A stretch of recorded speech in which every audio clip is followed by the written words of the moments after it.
Right, folks, another episode of the Razzball Fantasy Football Podcast, and today we have a fun one, folks. We're going to be breaking down player props for Week 18 and player contract incentives that could really impact that, including NFL milestones, 1,000-yard rushers. Will these teams allow these players to hit it? Can we bank? Can we win some money on it? All this and more starting right now on the Razzball Fantasy YouTube channel.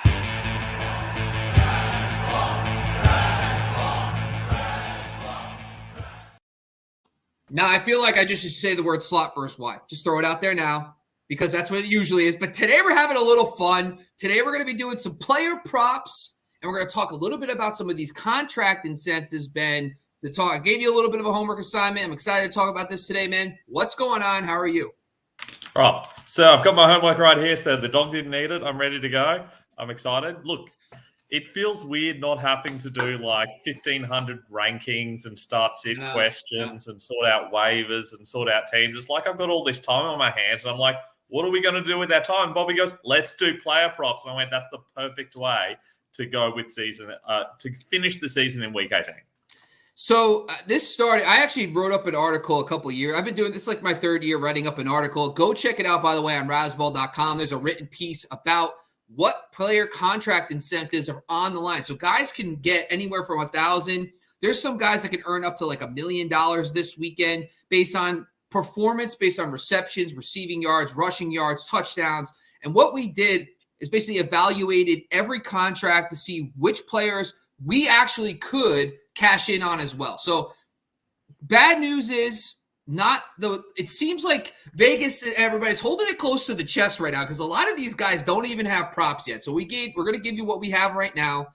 I'll be checking real time to see if anything gets updated, but we're going to break these down. Now, Ben, before we even get started, and I'm going to let you be a spoiler here. Was there one that really tickled your fancy? Was there one that you're like, oh, I like that? I would definitely bet that. Is there one that stood out to you the most?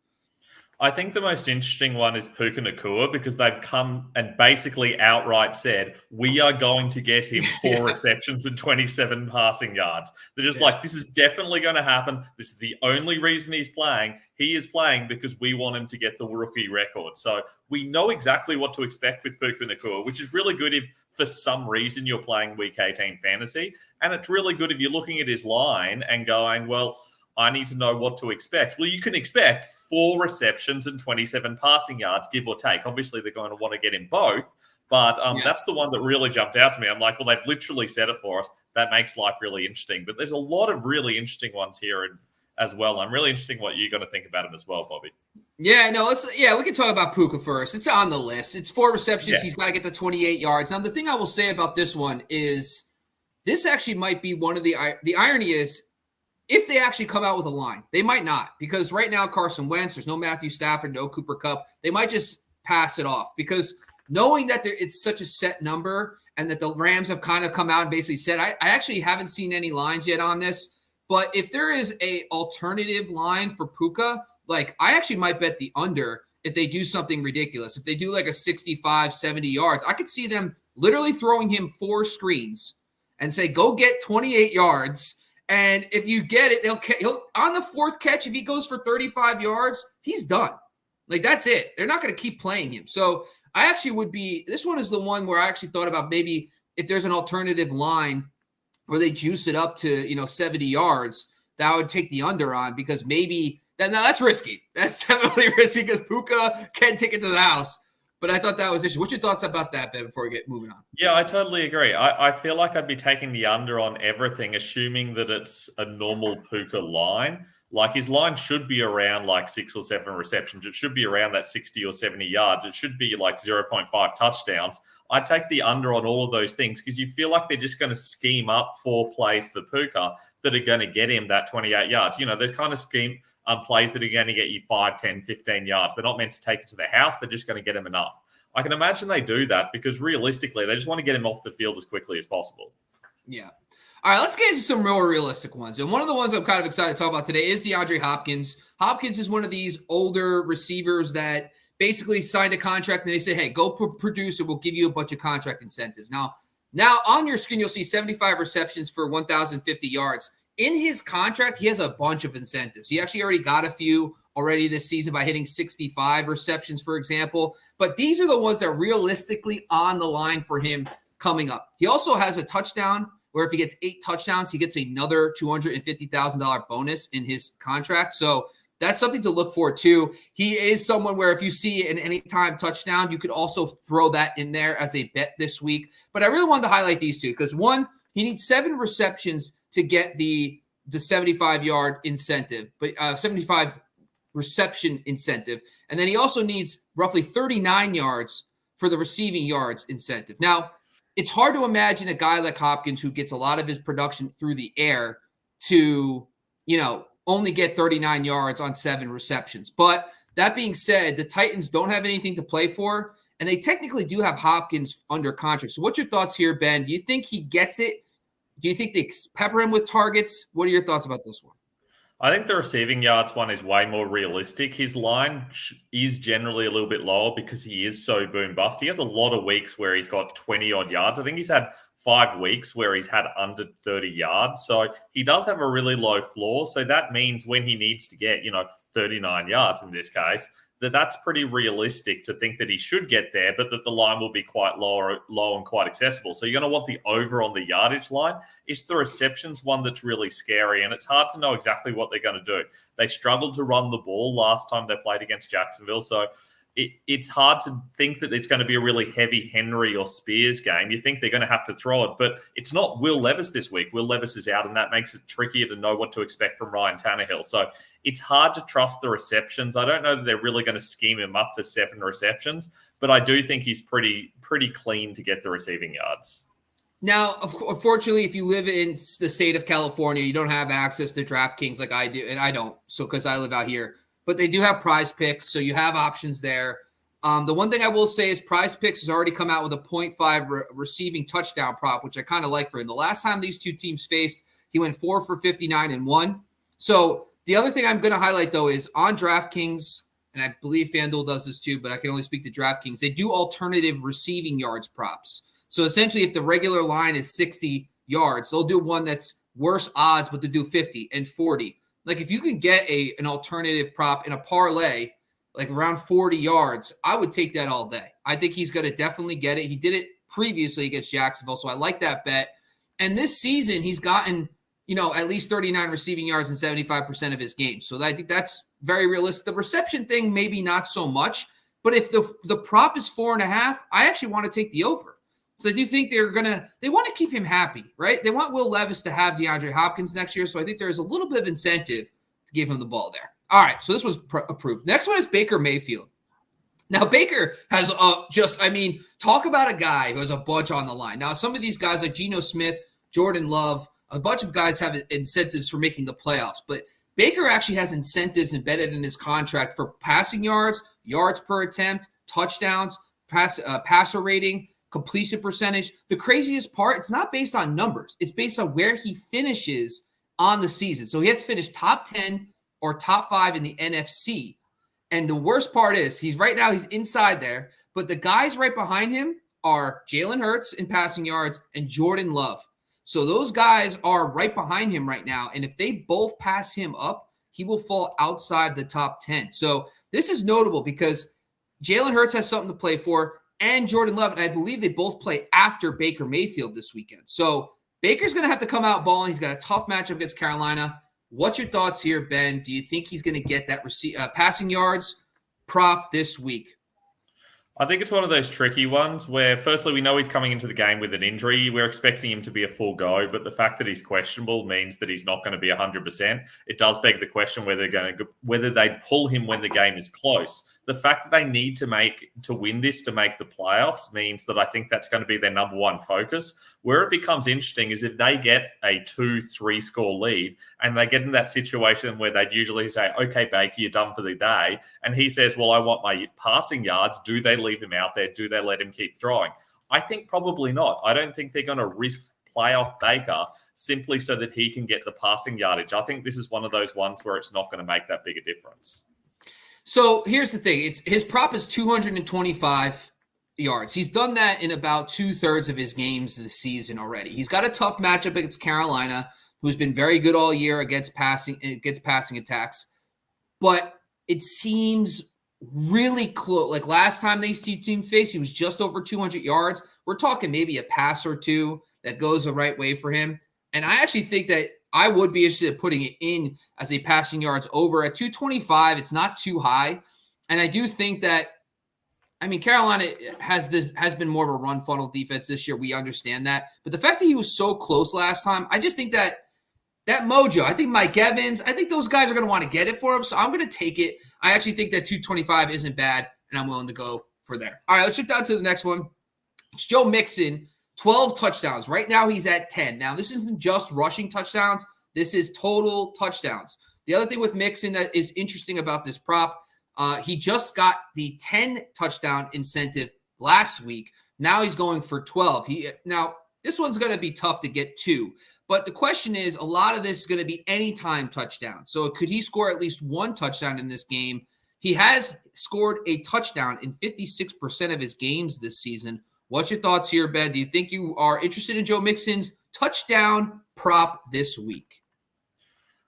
Mixon's an interesting one because Cincinnati doesn't have anything to play for. It's the kind of situation where you think, well, you should be seeing what you've got in Chase Brown and all the other running backs they've got hanging around. But at the same time, they haven't really done that the last few weeks. We saw them start to get Chase Brown involved, and then he got a little bit banged up, and that was enough for them to say, actually, we're just going to go back to Mixon and lean on him. Mixon's had a touchdown every week but 2 since his bye week. So that's his last 10 games. He's scored in 8 of them. So you have to feel pretty good about his odds of getting a touchdown. Now, he does only have multiple touchdowns once this season, and it's against Cleveland, which is a pretty tricky situation. But Cleveland could be resting a lot of their starters. We know they're resting a lot of their offensive starters, and you'd expect that they're going to be resting or at least limiting a lot of their defensive starters as well. They still need to at least finish the game, but Cleveland don't really have anything to play for. So the fact that it's actually a weaker Cleveland defense and the fact that they don't have T. Higgins for Cincinnati as well means we could see a lot of Joe Mixon. I think a number of touchdowns is very reasonable here. Oh, yeah. Look at us. I'm feeling it, man. Honestly, I like it. I'm taking it. His anytime. It's only, by the way, most props are 0.5, right? So he gets one or he doesn't get any. And anytime touchdown, whatever. My opinion on this is that you just brought up the Browns they have nothing to play for. They don't. It's not like they have a little. No, they have nothing. It's literally they're locked into the 5 seed. Nothing to play for. They already ruled out all their best players. And Mixon, I just feel like Mixon, by the way, had to take a pay cut preseason. His boys, if the team really likes Joe Mixon, they know that he had to take a pay cut to stay with the Bengals. And if he can make some of that money back, I think that they might give him a shot to do it. I'm taking that 0.5, especially if I can get it into a parlay this week. And you know what? I don't know if he gets 2, but I guarantee you, I'm calling 1 right now against the backups for the Browns. I like it. For sure. Shift out to a guy who we should be rooting for, Austin Ekeler. Now, Ekeler this season has not been fantastic. And his numbers really show it. By the way, he needs 110 total yards to hit 1,125 for the season. Total receiving and rushing, which is not a lot, by the way, for him. The craziest part, when he signed this contract, he never got to that mark before. And then over the last few years, he's been blowing up. So it looks ridiculous now. But in hindsight, it's like at the time, he never hit these metrics. Well, now he's just trying to get one after a lost season. 110 total yards, by the way, he's only done in 23% of his games this season. And, you know, the matchup this week, he'll also have a matchup against a team that has nothing to play for in the Kansas City Chiefs. What's your thoughts here, Ben? Austin Ekeler, do you think he could compile 110 yards to hit his incentive this week? I mean, he's only done it 3 times this season. They were all in competitive games where we actually saw the Ekeler of old. I feel like a couple of weeks ago when Brandon Staley was still there, we would have said, well, no, he definitely wants to try Isaiah Spiller. He wants to get Joshua Kelly involved. I mean, they've gone really heavily back to Ekeler recently, and I feel like they're just going to end the season going, look, we've got Ekeler. Let's keep using him. Let's try to win this game and get a little bit of momentum going. Get the new coaching staff saying, hey, look, we deserve a job for next year, or we deserve consideration for next year. I feel like everyone involved is kind of motivated to win this game against a Chiefs team that's missing a whole lot of players, partly because of injury, but mostly because they just don't have anything to play for. I feel like this is a situation where we could see it happen. I certainly think it's more likely to happen than usual. And therefore, for this reason, in any Ekeler props, I'd be taking the over. Yeah, I agree. And I was just trying to look up right now the number of games where he hit this against the Chiefs. I actually have this up. Let me pull it up now. Come on, baby. Let's go. All right, here we go. Wow. I already messed it up. Never mind. Unfortunately, I don't have the number. I'll tweet it out later for a tweet to promote the show. Make sure you check it out on razzball.com. Anyway, yeah, I'm buying it, man. Like, this is the other one, too. They haven't done any props yet for him on total yards. I haven't seen anything come in for Ekeler on any site yet. And I agree with you. We've noticed over the last few weeks, this coaching staff is just feeding Ekeler because I feel like they were playing too many mind games with Ekeler because of the contract situation. And I think Ekeler wants to end the year on a bang. So I think he's going to go after the incentive. I like this one. Let's call it a thumbs up. All right. Jumping down to the next one. This one we got to go through three. It's Alexander Mattison for 750 yards. I just wanted to add this in there because I don't think over the last few weeks he has not been involved. Only 5 carries over the last 2 weeks. But he does get a $250,000 incentive if he reaches 750 yards, and he's only 74 yards away. Now, Minnesota's been eliminated. Ty Chandler is now the lead back. Do you think there's any chance to give Alexander Mattison a shot? Firstly, back to Ekeler quickly against the Chiefs. I did look it up for you. I can tell you he hasn't gone over 110 yards since 2020 against them. He's actually been pretty poor against them. He's only had 1 rushing game over 60 yards, and he hasn't had a lot of receptions. His receiving totals, especially recently against the Chiefs, are way lower. The last 2 games, he's got 3 total receptions against the Chiefs. So I wouldn't be expecting a lot out of him, but I'm still taking the over. As for Mattison, I don't see any chance they're going to get Mattison back involved. There's really no reason for them to. They've made it really clear. Ty Chandler's now the guy. They're going to go with Chandler. Madison's a little bit older. He's coming towards the end of his contract. There's really no point in leaning on Mattison when you've got Chandler there to see what you've got in him. You know what you've got in Mattison. You've had him for, 5 years? This is going to be a Ty Chandler game. And realistically, not even a great Ty Chandler game. Yeah, I agree. I actually am not. I even wrote in the article I'm not interested in this one either. It's too much of a risk. The other reason why is because it's not like Alexander Madison's their guy. Like Cam Akers, they traded for Cam Akers, and Akers, I know he's coming off a serious injury again, but he'll be back next year. And I think Ty Chandler's done enough here, so I'm not really interested in this one. All right, let's jump over to a couple questions here. We got Jamie, always chiming in. Jamie, always a pleasure. Glad to see you on once again, buddy. We're gonna try to make some money today. We're excited, and you know what, Jamie, we're basically you to watch at this point. It's very nice. This is nice. I like this. It's good stuff. Betting the Mixon 2 touchdowns. I love it, man. Honestly, you probably could get sick odds if they actually even give you that. I have never seen a 2 touchdown prop on DraftKings or anything, but I'm sure there's an alternative rushing total touchdown bet you could bet there. All right, shut down to the next one. It's Devin Singletary, 1,000 rushing yards. This is a nice, clean number. Singletary right now is at 835. He needs 165 yards to get it. Now, the good news is we actually have his prop for this one. It's right around 63 yards. He's done that in like about 31% of his games this season. And then recently he's been featured a little more. So do you think Singletary has a shot at 1,000 yards rushing? And or do you think he will get at least his prop this week? I think it's really hard to see him getting that many rushing yards purely because he's not only has he never done it before, but it's the kind of situation where they have featured him a lot, but with Pierce back and Ogunbowale involved, they're kind of using them a lot more. They do need to win to clinch as well, so they do have a motivation to focus on winning. I feel like they're really going to be focused on winning and less worried about what Singletary's doing.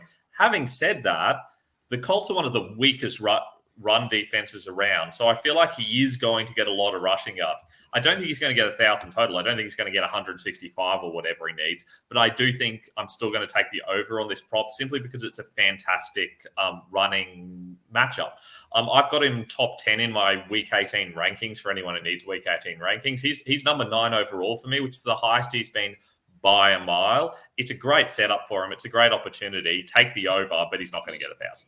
I love it, baby. I love it, Ben. I just feel the cash flowing. Listen, he's looked really good. Now, listen, the Colts, this is an interesting game all around because they both need to win. So they're putting their best foot forward in this one. I like the fact that it's such a high number and his prop is half of that. And like you just brought up, the Colts run defense, they are top 10 in rushing yards allowed this season. Let's do it. Add it into the parlay, baby. Let's go. All right, last one we got for incentives for dollar amount contracts specific. We have Dalton Schultz. By the way, he needs 700 receiving yards to receive a $250,000 bonus. Right now he's at 593. Now 100 yards from Dalton Schultz seems kind of out there, which we get and understand. but the matchup is okay against the Colts. The other thing about it is he's done it once this season. The other part that's really good is his prop's only 43.5. So the question is, do you think Dalton Schultz, by the way, no, I don't believe Noah Brown's playing this week either, again, because God forbid the Texans have healthy receivers ever. I mean, I feel like this whole season has been a disaster for them health-wise, but that can elevate Schultz a little bit. What's your thoughts here, Ben? Are you giving him a shot? Yeah, he's essentially their number 2 receiver this week. I mean, even Robert Woods is a little bit banged up. It's basically Nico Collins and Dalton Schultz. They've gone to Schultz a lot the last couple of weeks. He's gotten a lot of targets. I expect he gets a lot of targets here. I'm definitely taking the over, not because of the 700 receiving yard thing. I think the chance of that is very low, and I think they're not even going to be thinking about that when they need to win to clinch. I feel like this is just a situation where Schultz is one of their best options. He's running a lot of routes each game. We know that route run is very, very important for tight ends in fantasy. I feel like I'm taking the over simply because I feel like they're going to need to throw the ball a lot. Yeah, and this is a fun one too. Like the incentives there, the reception prop is doable for him. The matchup isn't crazy, and I think this one could be fun. I like this one a lot too. I like it. It's, by the way, for this article, the time we put in, as of right now, like less than 50% of these guys have props. So the fact that Schultz has a prop, take it. Just take it, people. Let's have some fun this weekend. All right, let's get to some of these are contract related. These are more season-long milestones, NFL records, team records, etc. The first one that stands out is Tyreek Hill. Now, Tyreek Hill needs a lot of yards. He needs 247 receiving yards to beat out Calvin Johnson's record for 1,964 yards receiving. He's got Buffalo this week, who he has not played well against as a Miami Dolphin, has not gone over 70 yards in a game, and his props 94.5 that I see across the board. What's your thoughts here, Ben? Do you think Tyreek Hill gets it done? By the way, I believe no Waddle this week, so you like Tyreek Hill to get it and the prop. It's a complicated one. I think Waddle's still questionable, but I just don't think there's any chance that he plays. I think they said he needed to practice to play. He didn't practice, and they still made him questionable, but I feel like he's not going to play. Same thing with Mostert. I don't think we're going to see Mostert, and I feel for that reason, that does mean they're going to have to really lean on Tyreek Hill. They don't really have a lot of other options. Having said that, the Bills know that as well. And the Bills have a very good defense. They're pretty good at shutting down opposing plays, especially when they're healthy and they're getting healthier again. They really struggled mid-season with their health. So I feel like they really will be focused on Hill. They'll know that they need to use Hill. Now, Hill's still good enough to get away with that, but he's not 200 and something yards good enough to get over the top of that. There's also the consideration of the stuff that's happened to him midweek, the weird thigh that he had and everything else. They might go, hey, mate, you've had a pretty bad week. We're going to help you out by giving you a whole lot of targets. I feel like if they had nothing to play for, we'd be talking about that narrative. The fact that they need to clinch, I feel like they just got to focus on winning. So I don't think we're going to see a massive amount of Tyreek Hill. This doesn't feel like his sort of game. Wow. Okay. You had me go in one direction with the house. The guy's house burnt down. I was like, okay, you know what? I'm in. Let's give this guy something exciting to do on the field. I actually think that, so Prize Picks, we don't have any lines yet for DraftKings. But Prize Picks does alternative lines now, and he has one that's 69.5. And yes, you get worse odds for that one, but I kind of like taking the hedging a little bit. He's gotten 69 yards in a game previously, but he's red hot right now. And so I think the 69.5, if you get that alternative line, I'm okay with that one. And I'll add it into the 6-leg parlay, and let's make some serious money. All right. We already talked about Puka. Let's get into a speed round here. Now, Ben, I've done some research. There's a couple running backs and wide receivers, etc., that are right around the 1,000 yards mark. So let's get into a speed round. We're going to quickly go through the guys that are close. I'm going to give you the player. Stretch out. I don't want you pulling a muscle here. I need you to finish this. Okay. Dubs to say yes or no if you think they're going to get it. We have David Montgomery is the first one on the list. Only needs 25 yards to reach 1,000. We don't have a player prop just yet. Do you think he gets 1,000 yards this week? You said need 25 more? That's correct. Yes. I mean, it's a terrible matchup, but he's going to get 25 yards, yes. He's got the Vikings, who are 20th. Yeah. Last time they faced off, he had 55 rushing yards. Next one's Travis Etienne. He needs 49 rushing yards. He's going up against the Titans, 15th in yards allowed this season. Last time they faced off, he had 52 rushing yards, and his prop's 52.5. Do you think he gets his prop and the 49? Yeah, he's had 52.5 yards every single week except for 2 since week 11. So, yes. I like it. Bijan Robinson, by the way, it's been a weird year, but he is right on the cusp of 1,000 yards. He needs 52 more rushing yards. The thing I like about Week 18 is that it's all division games. So we have data where how they faced these guys last time. I just want to throw that out there. His player prop's 57.5, which is slightly higher than what he needs, which is tough. He's got the Saints, who are 13th. However, the last time they faced, he had 91 rushing yards. He'd taken Bijan. Yeah, that was his best game of the season against the Saints earlier on, and I think they know he needs 1,000 rushing yards, and I think they've heard the message that they need to use him a little bit more, but they actually have something to play for, and I feel like that's going to be their number one focus. Does he get it? I think no. Wow. All right.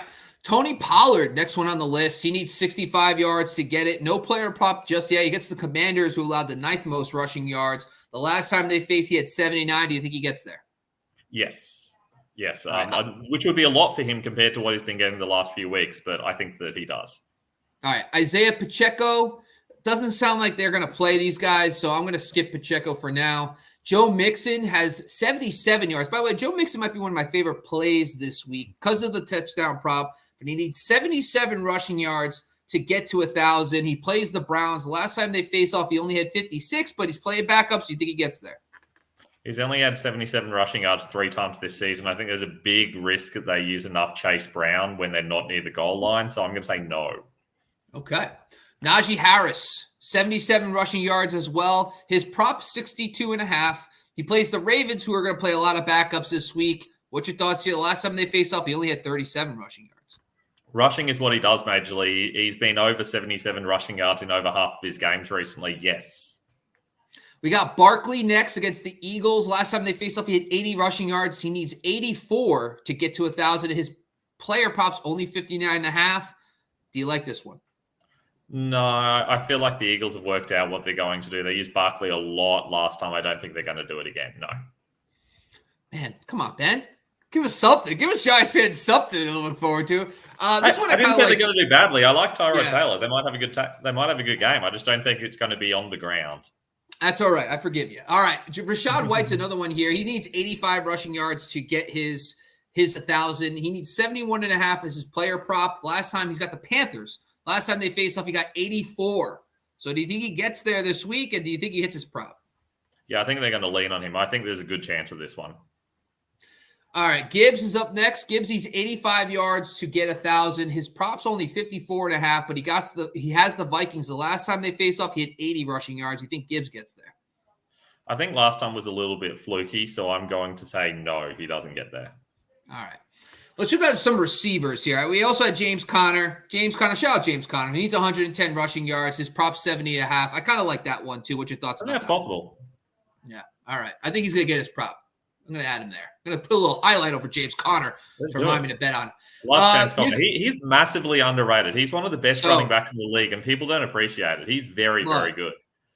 Okay, we get it, Ben. We get it. You want to stay at Rat? We love you too, buddy. We're a James Conner fan club over here. I got him in like half of my leagues. It's ridiculous. Yeah, it's been fantastic. Yeah, I didn't have a lot of James Conner this year, unfortunately, but I was high on him. Just never worked out. Yeah, thank you. Terry McLaurin, by the way, is a guy that's interesting here. He needs 54 receiving yards against the Cowboys. The last time they faced off, he got 50. His receiving prop, though, is 60.5. What's your thoughts about Terry McLaurin? I mean, they got no Curtis Samuel, and they don't have much to play for. They got Sam Howell just airs it out at every single opportunity. I think there's a good chance of this one. Okay. We have Calvin Ridley, 2 teammates, and Evan Ingram, both on the cusp of 1,000 receiving yards. Calvin Ridley needs 90 receiving yards this week. His player pop's 51.5. The last time he faced the Titans, he had 103 yards. What's your thoughts about Calvin Ridley? I mean, I love the prop. I mean, we don't know what's happening with Kirk. We think Zay Jones is probably playing. There's a lot of targets there, and they do have something to play for, but I feel like this is a Calvin Ridley game. He was fantastic last time he played against them. I feel like there's a really good chance he not only gets the prop, he also gets 1,000 receiving yards. What about Evan Ingram? 49.5 is his prop. 116 yards he needs, though, to get to 1,000. And he's got the I don't like the yardage, but I do like the prop. The prop's pretty good. He's been getting a lot of targets recently, and we know that Kirk and Jones aren't going to be fully healthy. So if they play, I feel like Ingram's a good chance. He's been a real big weapon for them recently. All right, the last one we got here is Justin Jefferson. needs 118 yards to hit 1,000 yards again. And I think Justin Jefferson is one of those guys who wants to be part of those records where he's like 1,000-yard receiver for the first 8 to 10 years of his career. The last time he faced the Lions, he had 141 yards. His prop's only 86.5. Do you think he gets there? I mean, the Vikings do have something to play for, so I feel like we have to consider that. But the chance of them getting through is really low. They need like 4 different games to go the right way.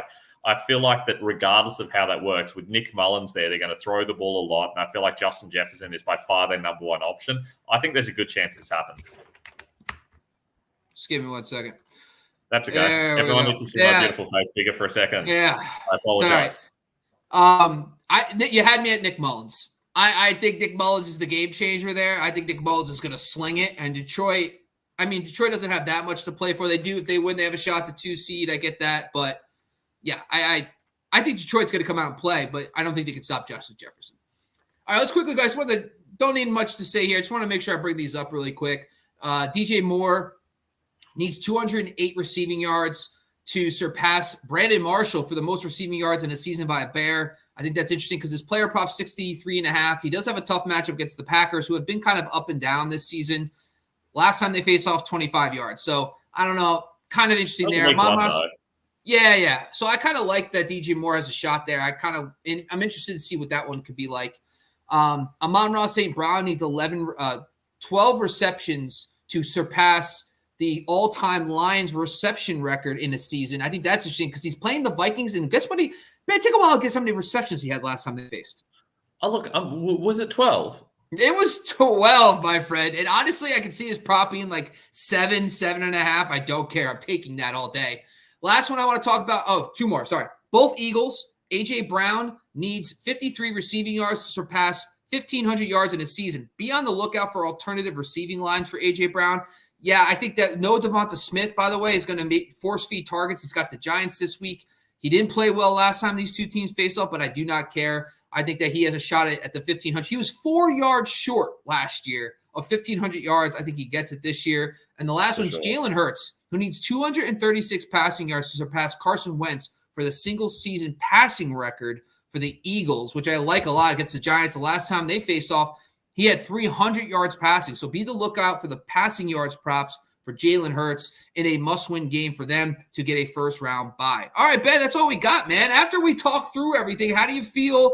Does anything finally stand out to you? Any last thoughts for the people? The thing that stands out for me is it's frustrating I don't get DraftKings in Australia because some of these are some very good bets. I wish I could make some money on them, but I'm going to have to trust the rest of you to live vicariously through you. So go out there, have some fun in week 18. Let's go, baby. I am excited. I'm excited to see what happens tomorrow when they finally start posting all the props. See what props we could get in there. And honestly, people, enjoy. Make sure you subscribe to the Razzball Fantasy YouTube channel. Make sure you jump over to razzball.com. I posted 2 articles this week on this content if you want to take another read through. If you haven't had a chance to listen to the podcast in full and you're here right now and you don't want to listen, you want to read, go do that. That's great. And also go check out all the great content we have on razzball.com. We'll be here all summer, winter, spring, and then summer long up until next season. Thank you for joining us once again, folks. It's been a lot of fun. Make sure you go follow Ben Wasley. You can follow him at Fantasy First Down, Noah on Twitter, and myself at Bobby LaMarco as well. Thank you, guys. It's been a lot of fun this season. We are out of here, folks.